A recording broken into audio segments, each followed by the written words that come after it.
Welcome to the Background podcast, Grandmaster Insights from Behind the Lines.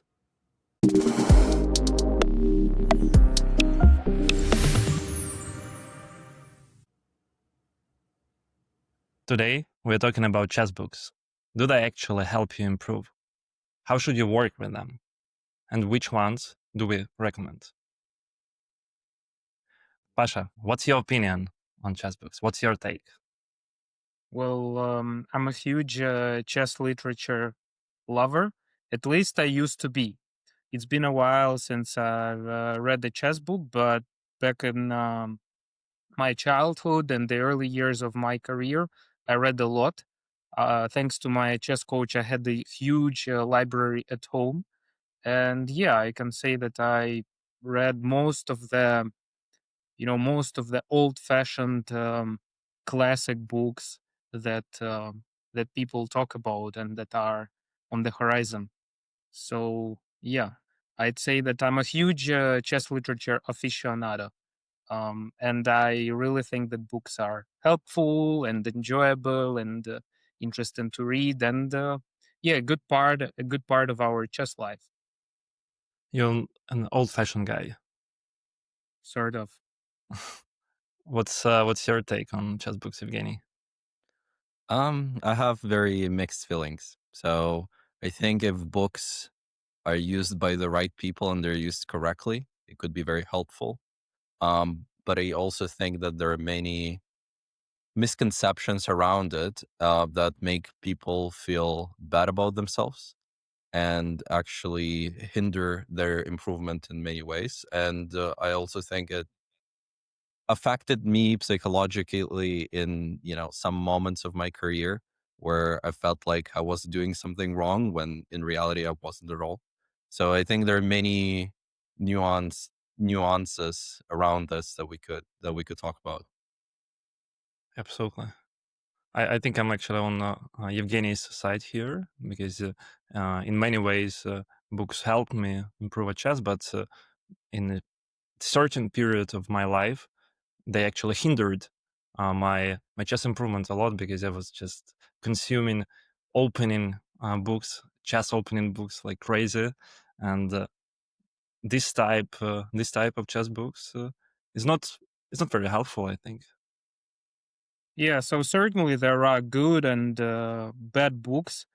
Mm, I remember when I was reading a lot, a definition of a good or bad book, wasn't really something that I thought about. Like if the book was interesting, I was reading it. If somehow it was not, or it felt too specific, I was just abandoning it and moving on to something else. But So can you maybe share like how you would read them?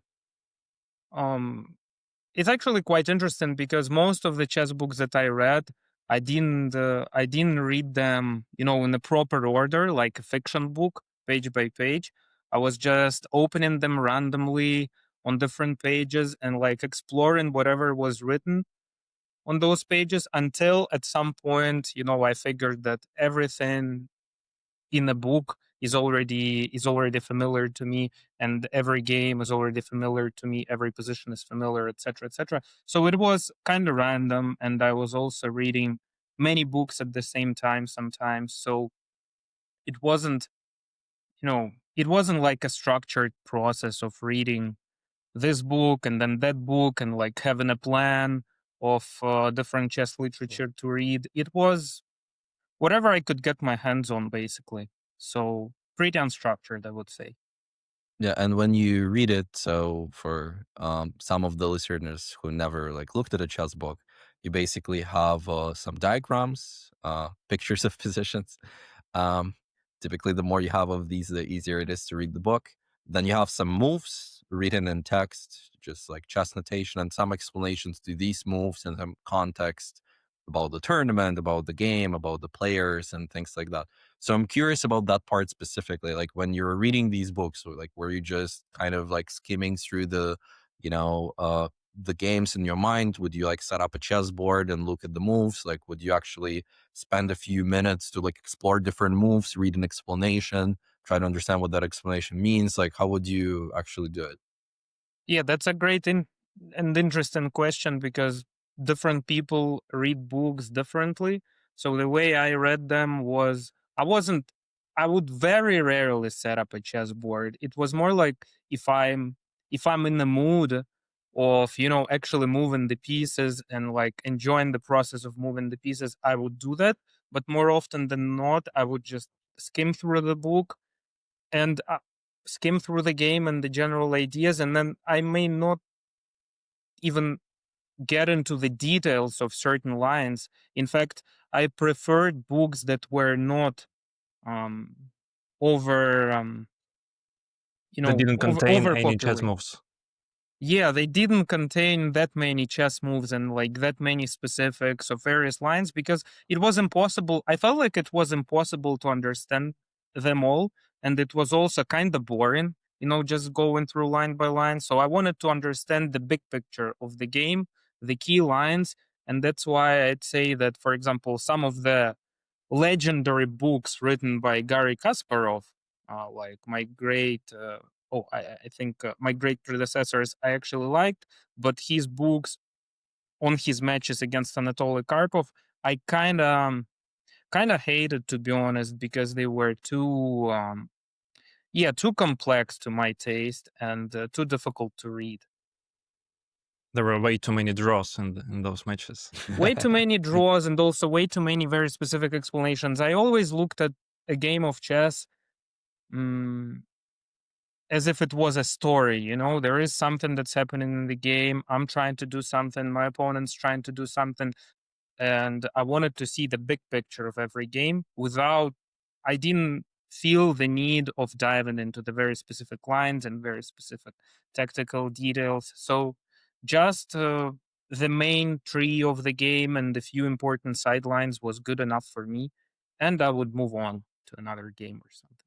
However, setting up a chessboard and playing out the moves is considered, well, was considered at least in our childhood, the right way to study chess, right? Because uh, you were considered a good student if you set up a chessboard, you take a chess book, and then you play out all the variations, all the lines, and um, that way parents or coaches had that illusion that you were actually learning something in a conventional way, like in the right way. I mean, I'm not saying that you can't improve doing that. You can, but in my opinion, just strictly following all all the lines, and mm, uh, playing out all the variations, all the moves, is not the most effective way to improve a And chess. has anybody told you to do that? Like any of your coaches? That's a good question. I don't So think I, that anybody um, told me exactly that, but we had that picture. I think all of us. I mean, maybe just me. I don't know. Hmm. But I grew up in this society where it was um, considered this way of learning was considered the right one, and playing games with your friends was considered fun, while playing out while seriously studying books was considered the right way to improve. Yeah. So actually, Misha, I want to come back later to like what you said about like the improvement and everything. I think that's an interesting topic in itself. So we could come back to it in a few minutes.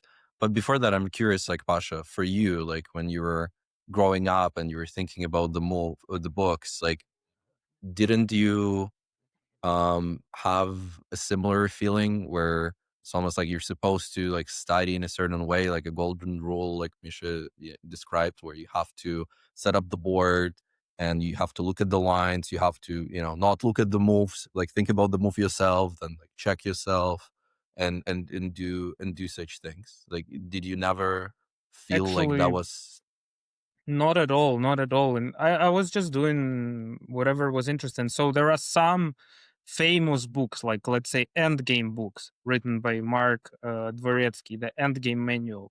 So I read that book, but I've done nearly zero exercises there that he would suggest in the end of each chapter because sometimes those exercises seemed too complex, or I didn't want to spend like a lot of time studying those. Sometimes I would just skim through solutions. I wasn't.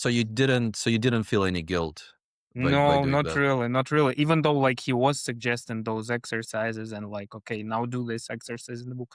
No, I never felt any guilt. And also, but that's, you know, I guess it depends. Yeah, I guess it depends on how you view books. Because also these days we tend to look at books as like, we tend to look at reading books as something that is, supposed to be good for you and make you smarter, etc., etc. Whereas back then, like let's say 100, years ago, when there was no television, books, whatever they were, chess books or fiction, they were just made for having a good time and enjoying things. So it was uh, an essential part of the Entertainment. general pleasure in life, I'd say. Whereas these days it's different. So maybe I was just enjoying books and nothing else. I guess that's what was happening. Yeah, interesting, because I feel like even now, when I look at comments to different posts on Twitter, when I look at comments on YouTube, when people ask me about how to study, like what books I recommend, almost always they assume that the right way to do it is to set up the board and look at the moves. When I look at advice given by coaches, that's typically what they say. That's how I felt like in my childhood, in a sense, where my coach would tell me that this is the right way to do it. Like, you have to go through all of these books, otherwise, like, cannot be like a good player. Like, you're, in some sense, like, you're obliged to look at all of these famous old books because this is where you find the truth and knowledge and everything. And for me, it was always weird because the moment I tried to do so, after 10 minutes, I couldn't like sit in one place. Like, I was just so bored and I felt so much guilt because I couldn't really do it. Right. And when I tried, reading the book the way that you described, which I think is, in many ways a smart way to do it, was any book, not only a chess book.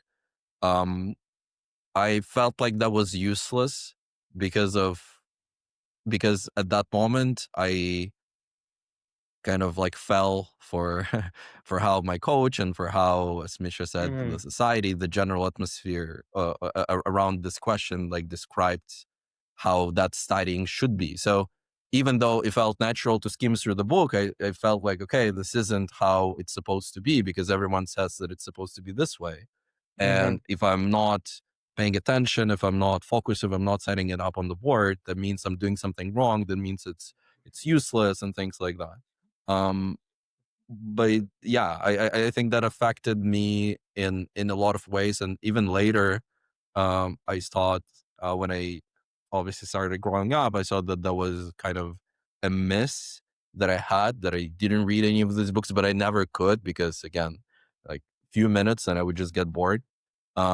So I think that came with me um for a long time, until kind of had a moment where my eyes opened and I realized, okay, this is all just stupid. Um, and the general advice that is typically given, not only in chess, but in any industry, in anything, is typically based on the natural feeling. It's like, book, read good, play friends, fun means bad, right? So Hmm. people don't really think it's true. They don't ask why.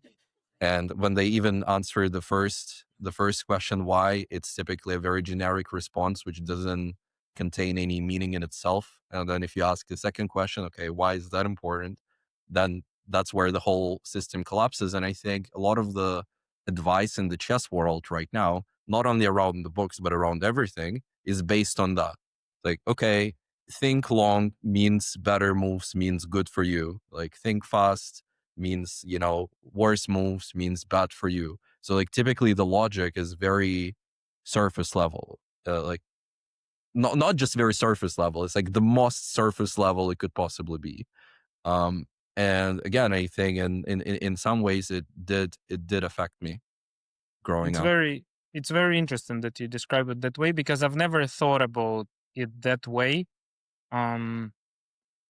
from that perspective, that people are saying that you're supposed, like, and coaches are saying that you're supposed to do it this way. And yeah, maybe it was good. Like, I never really felt like it could be a problem, like that reading books could actually be a problem and bad. But I think I see now how it can affect you in a bad way. It's Yeah, just that so I never thought about it. reading book in itself isn't bad, yeah, but the way you approach This them process. could be, this process could be bad if you approach it the wrong way, like what Evgeny just described. And I had the same thing. I'm a big fan of books, and actually, I think I've read a lot of chess books, but mostly like Pasha. I skipped the chess part. I mean, okay, Pasha didn't skip the chess part maybe that much as I did, and that's why he's a grandmaster and I'm an international master.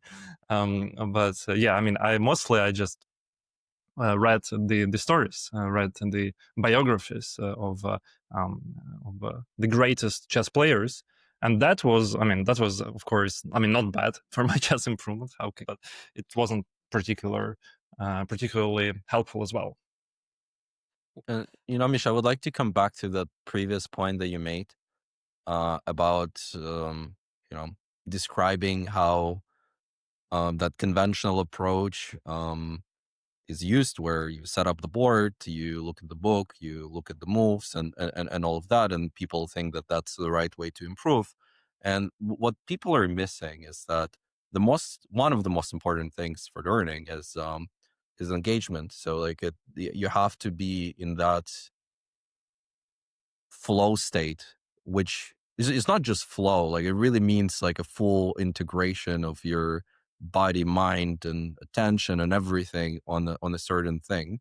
And the problem with books, and if you not with books, but like with studying books that way, is that it's almost impossible to enter that state. Very few people can do it. You have to be a total nerd to be able to set up a position, to like set up the book, look into it, and think, wait for 5-10 minutes, think about all the lines, and actually not be bored and be like deeply interested in exploring all these things.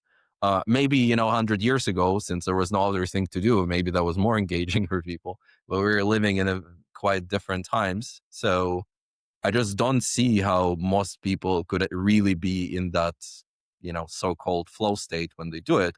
And because of that, the learning itself is not it's not optimized. But again, it all comes down to like other wrong assumption, where most people assume that, I mean, they don't really, say that, and they don't really like think about it. But if you look at the fruits of what they do, you could kind of reverse engineer and see that they believe, in a sense, that learning is a conscious phenomenon. It's a conscious process, which is not true at all. And if you just, spend 5 minutes exploring how your mind works, you will see that that makes absolutely no sense.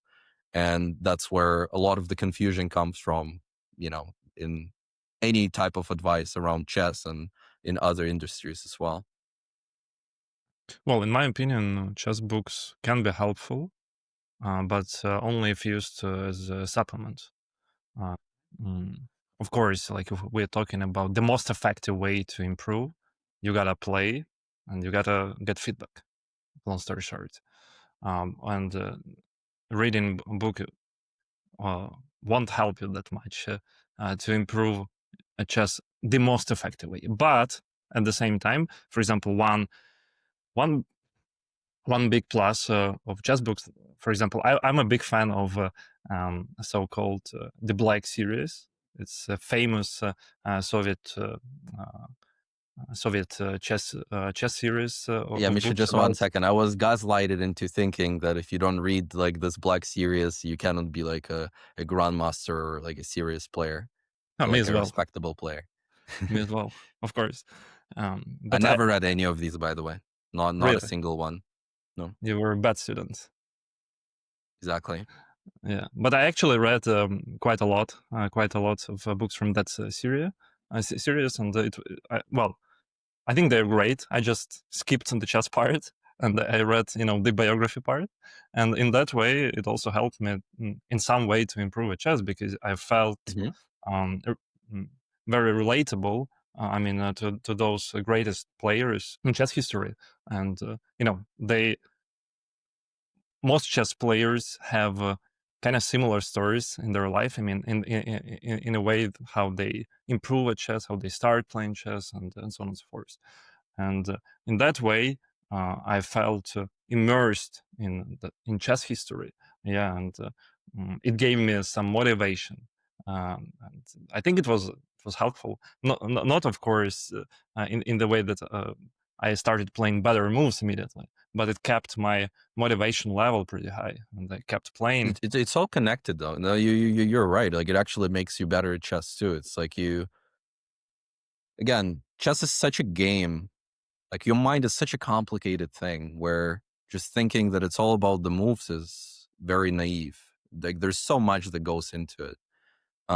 So when you read these books, you kind of see the stories, right? So you kind of see the new paradigms. You could relate to some of them, or maybe not to others, and that helps you explore overall. And then without even you realizing, by exploring these things, you actually start using some of them, and you start using some similar approaches and other things. So it definitely helps in that way. Um, that's 100%. And I think that's the right way to think about books. Like it's a way to explore, it's a way to expand the map. So like right now you have your current understanding of the thing and that covers, a certain area of the map. And with the books, you could kind of expand that and you kind of see, okay, I didn't know that thing existed. I didn't know someone like thought about it this way. And that could be helpful again, if it's not treated as a core truth, like as a true knowledge where, okay, like you got to read this, you got to memorize it, you got to apply it. So that is absolutely stupid. And just one more point before I hand it over. This is how the whole like self-help industry works and like all the self-help books. So basically you have the books that contain like some things that are definitely true and many others that are not true, but the book is always presented as some sort of tool that allows you to cover the whole map, which is absolutely stupid. And you have even the most famous books that are considered to be, many very smart people told me like, okay, this is like my second Bible, or like that book is like, okay, like it covers everything. If you read that book, you will know what to do in every situation and things like that. And very smart people told me that. I'm not going to name any books so people don't get offended. But the problem is, And no people, please. yep. And but the problem is they don't. And I don't mind reading any book, even a terrible book, as long as you read it within the context of your understanding and you're trying to see for what it is. Like maybe you can find a gem, a beautiful idea that you're missing in your understanding, and everything else in the book was stupid. It's completely irrelevant. Like if you approach it this way, then you can learn something from it. And this is how you could also, approach people in a sense. Like it doesn't matter who you're talking to. That's completely irrelevant. If you actually listen, they will tell you and you can learn things from anyone. Like it doesn't matter if they're in another industry, if they're doing something else, if they're, 10 years younger, 50 years older, that's completely irrelevant. You could learn from anyone, but it doesn't mean that you have to take everything as truths. And certainly with these books, that is a big problem. So in the self-help industry, I think that's a very harmful industry overall,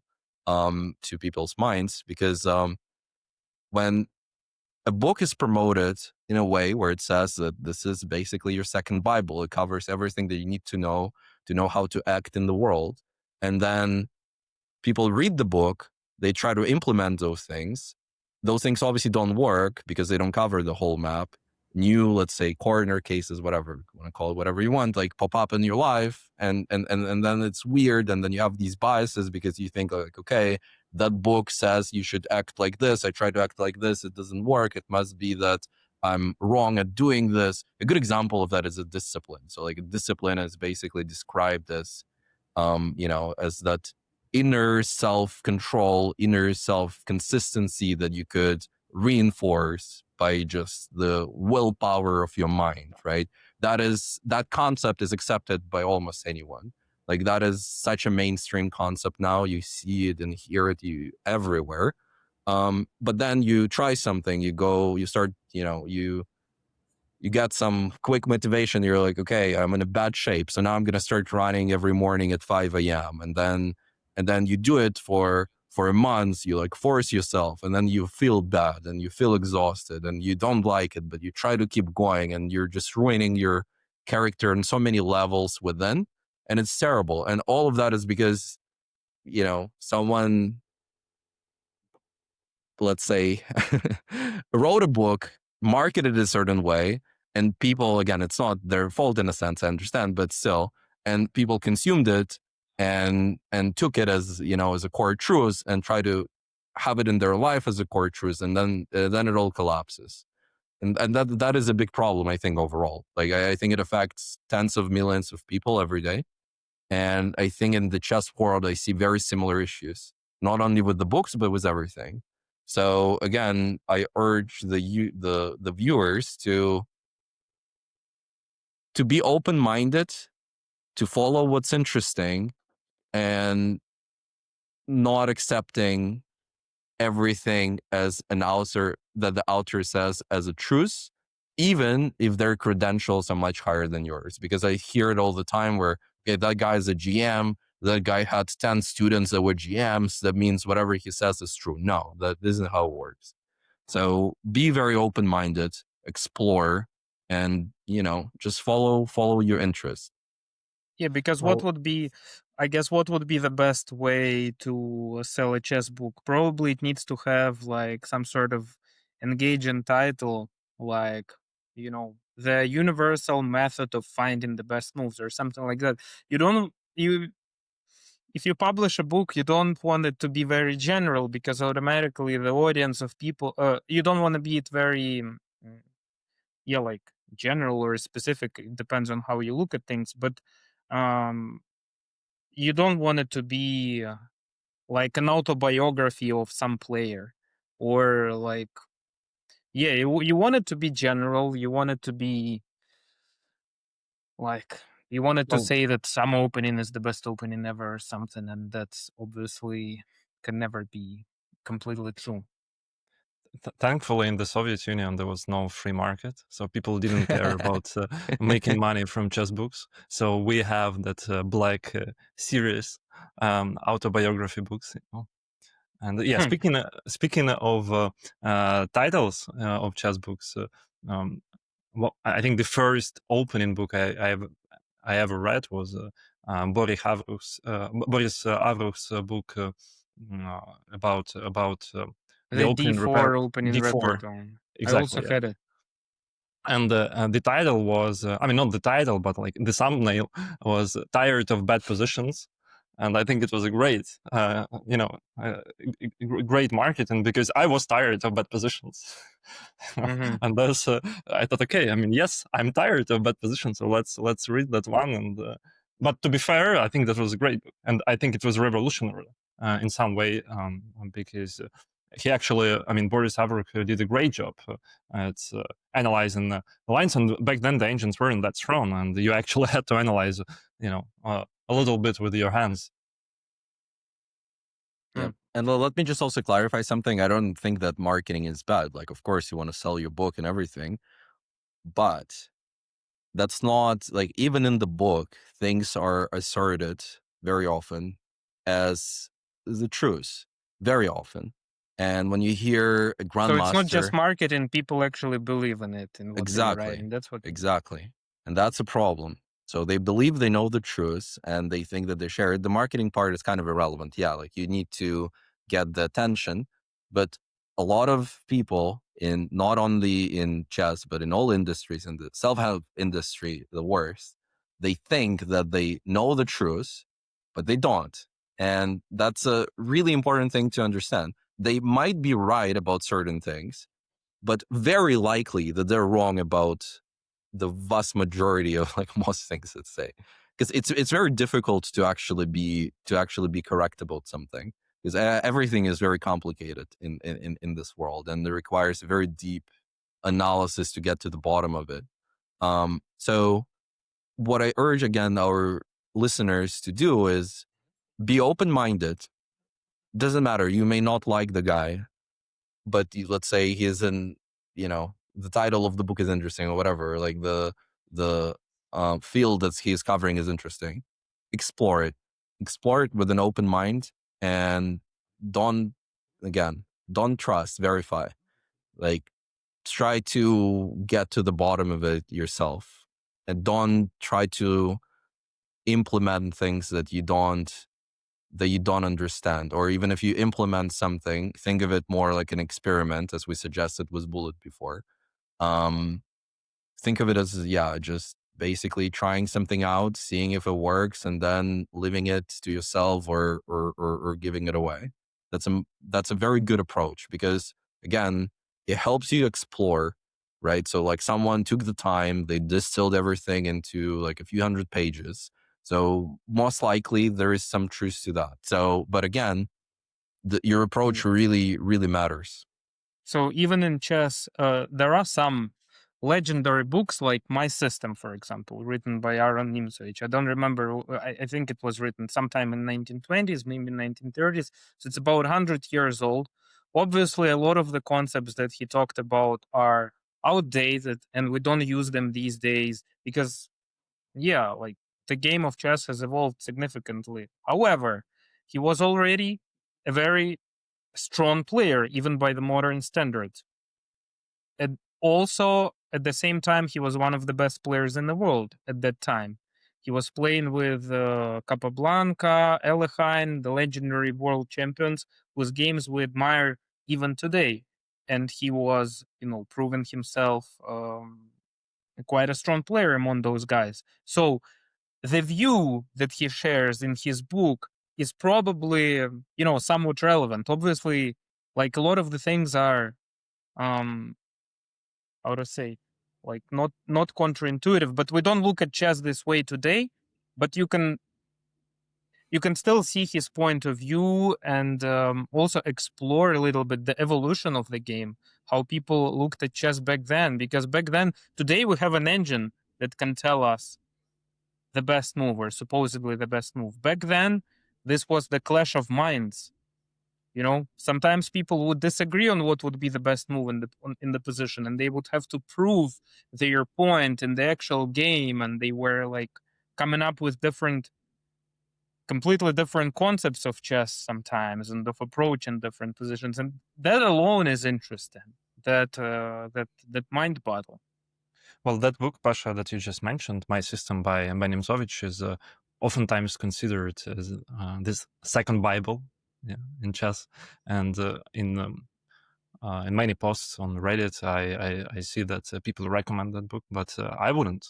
I think that's not a good book at all, and it can actually But develop a lot of but again, biases. Misha, same as was like that.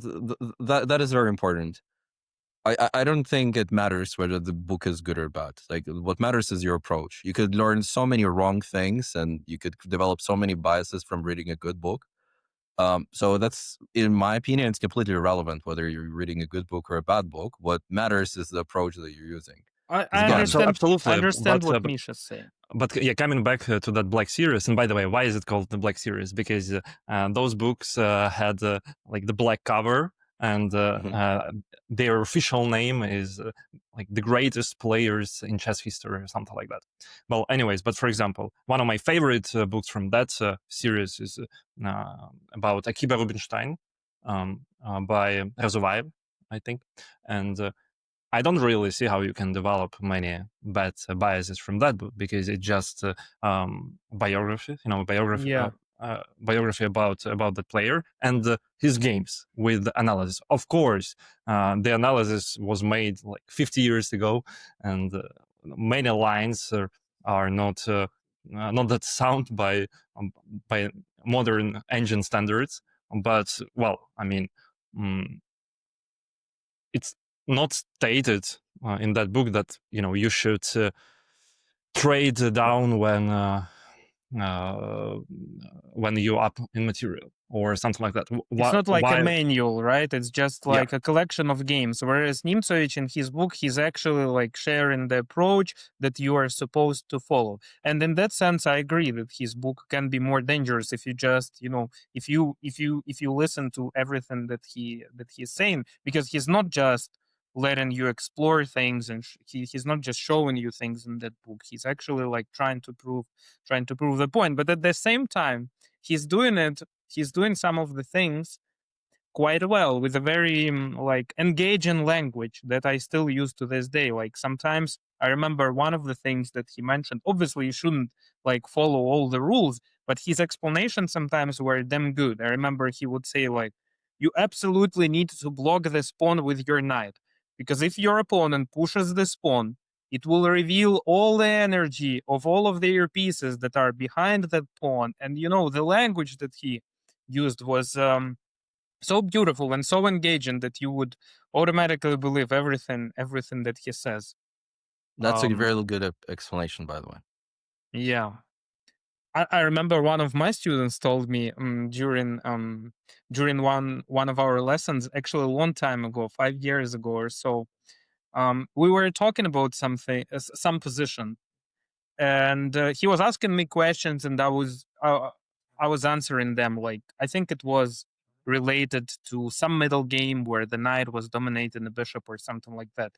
And then he'd be like, and I was showing him the differences. Like, okay, look, in this position we change things a little bit, and suddenly the evaluation changes, and like we don't change that many things. Do you understand that? Like at the end of our discussion, he took like a 15-second pause or something. He thought about it and he said, "Yes, that looks like it all makes sense to me.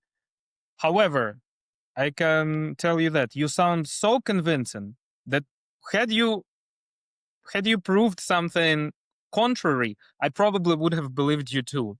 And I was like, man, I guess that makes sense. So like it's so well, easy to believe in some things, if like especially when somebody supposedly like better than you.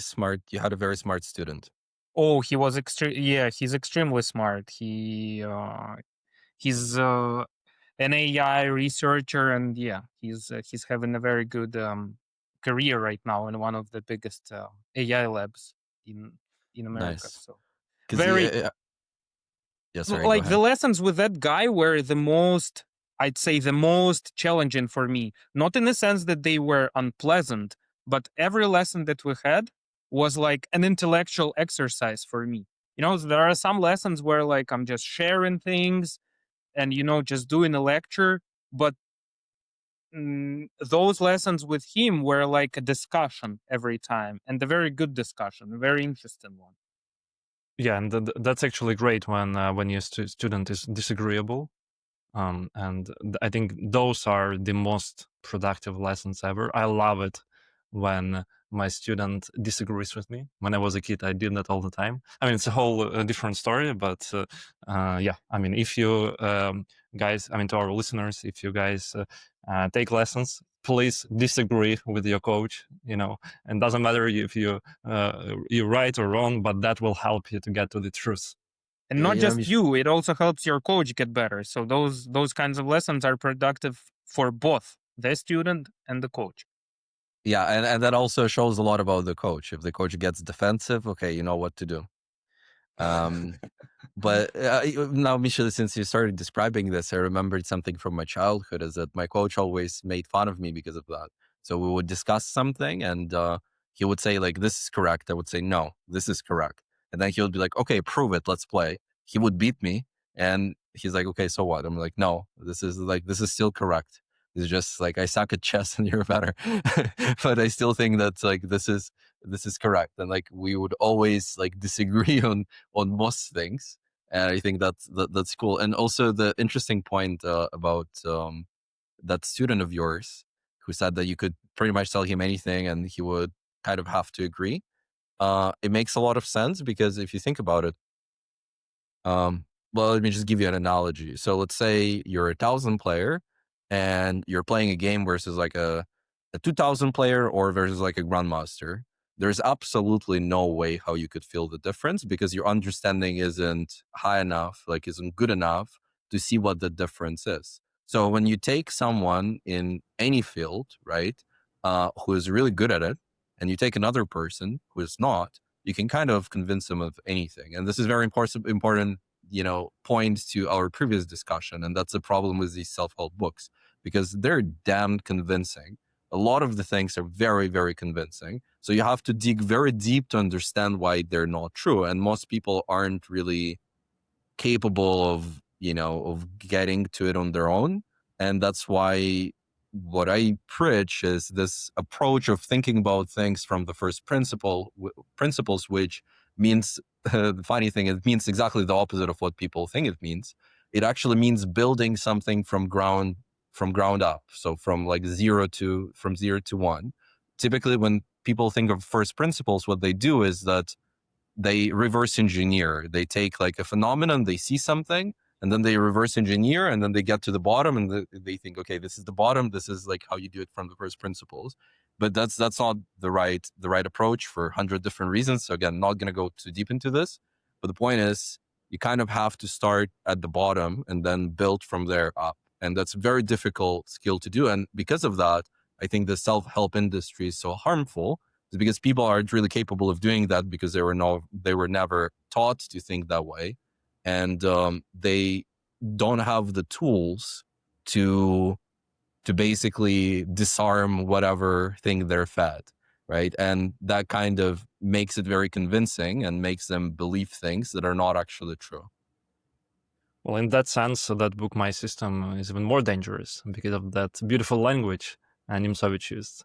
Evgeny, you can, of course, say that you can read any book, but I think for the majority of chess enthusiasts, it will be basically impossible to read that book, My System, the right way. They will develop biases.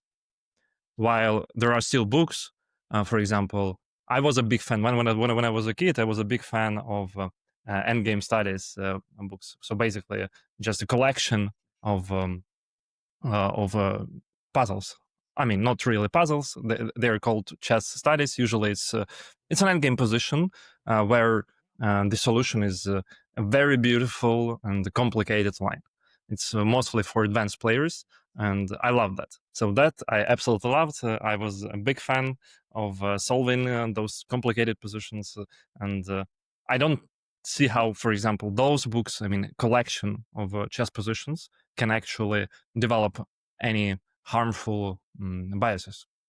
I mean, I can explain you how, but that would take a long time. So there are issues with that too. There are issues with anything. The only think of it this way. The only way to not create to again, you cannot not create any biases, but the only way to create the minimal amount of biases is to do the thing in the purest way possible. And that's why in let's just call it in the AI industry, the best approach is reinforcement learning, because while using that approach, let's say in chess, it's impossible to develop the biases. Yes, your understanding, the core understanding improves, so it has the wrong things, but then it evolves and it becomes better. But essentially, you're not going to have any biases because it's true and it's pure. So anything that's not pure by definition could develop some biases. And there are certain problems with solving positions. For example, they don't give you the context. They tell you that there is a solution, and none of that is true to a real game. There are many other potential things. Again, I'm not saying that you shouldn't do these as an advanced player, and if you enjoy it, that's not what I'm saying. What I'm saying is that you could get a lot of biases from anything, and that's why, again, the purest form is that you just play chess.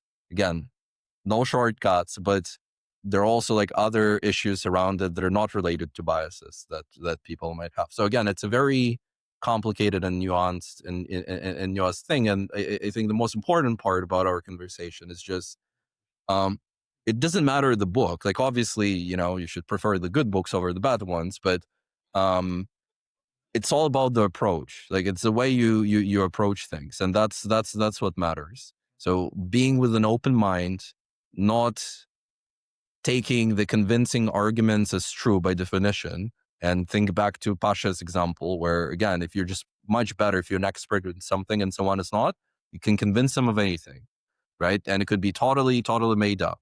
And also, you could convince people by being very confident. I could tell you how smoking is very good for you right now, and how it pumps up, the energy, and like you can have a more clear mind. And maybe there is even some truth to that. But I could convince you that you should start smoking, a pack of cigarettes today.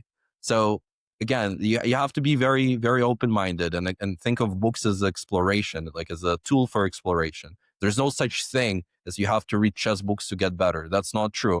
But it's also true that if you read chess books in the correct way, if you're truly interested in them, they could help you, get some new perspectives and get better. But it's not the requirement. It's not something that you have to do.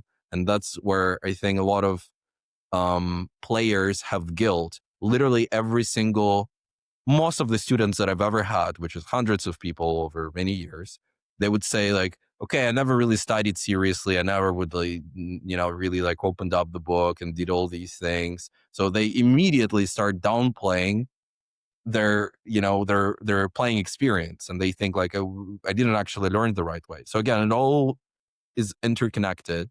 And I think the main, point that uh, we should, let's say, explain is the approach, and the approach decides everything. And you could read books if you like them, don't read if you don't like them, don't feel bad about not reading them, and just follow your interest and be open-minded. Yeah, that's a fantastic point because me and Evgeny, Pasha didn't have any guilt in his childhood, but me and Evgeny, we have that trauma, and we want to share with the our knowledge with people who might also uh, have the trauma of not studying the proper way, and you shouldn't feel guilty about not reading books. But if you want to read books, go for it.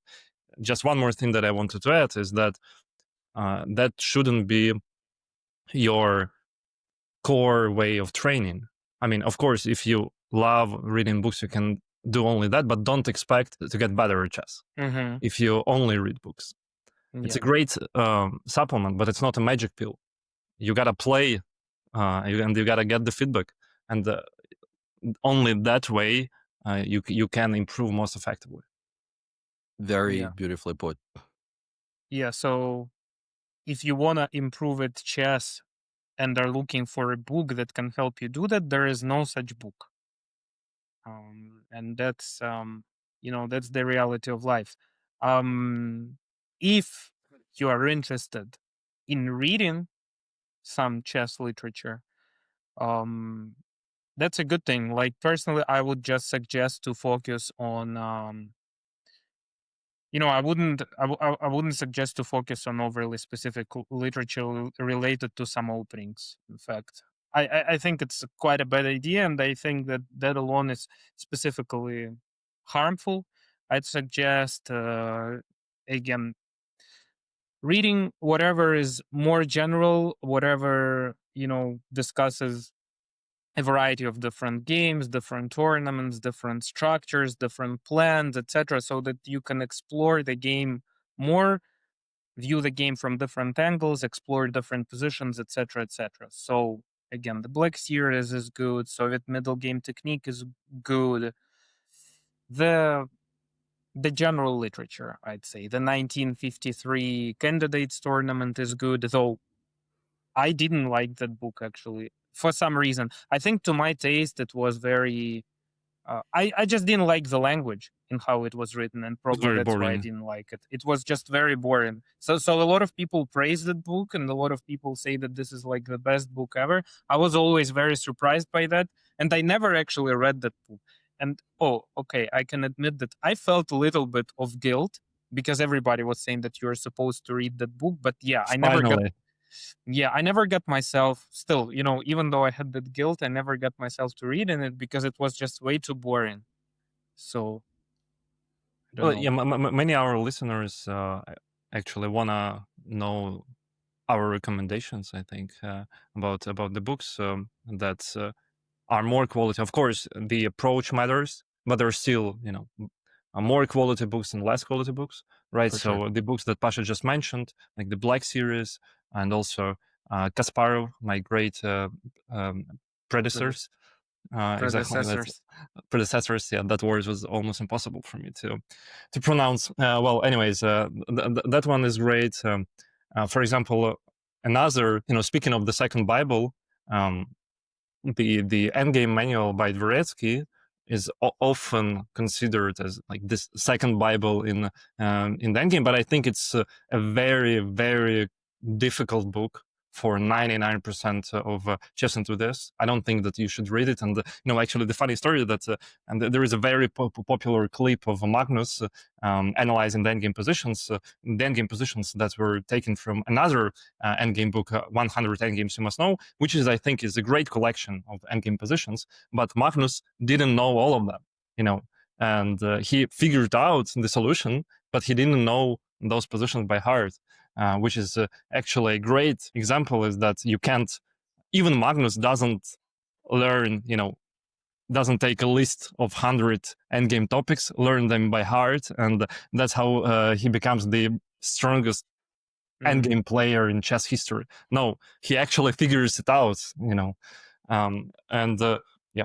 Even if some position is very difficult to figure out, it's also very unlikely to happen in a game. So Magnus is very unlikely to suffer a loss, even if even if he really needs to know some position in order to actually play, in order to execute whatever the winning or the defensive sequences properly. But they are just very likely never are going to happen. Or if they do happen, they happen in some blitz game when you don't have time to execute things anyway. So, other things are more important. The practicality of you as a player, the pressure that you can put on your opponent, like for example, you know, getting them into time trouble, etc., etc. So everything but the specific knowledge of a certain end game can play Yeah, a role. absolutely. Yeah, and the way, for example, if you want to read those endgame books, you shouldn't try to memorize all those positions by heart. But what I would recommend, you guys can also share your opinion about that. You can take those positions and play them against the computer on chess, for example, and because the positions are not bad, but it doesn't make sense for you to just memorize them. But for example, if you play couple of games against the computer, pick your level.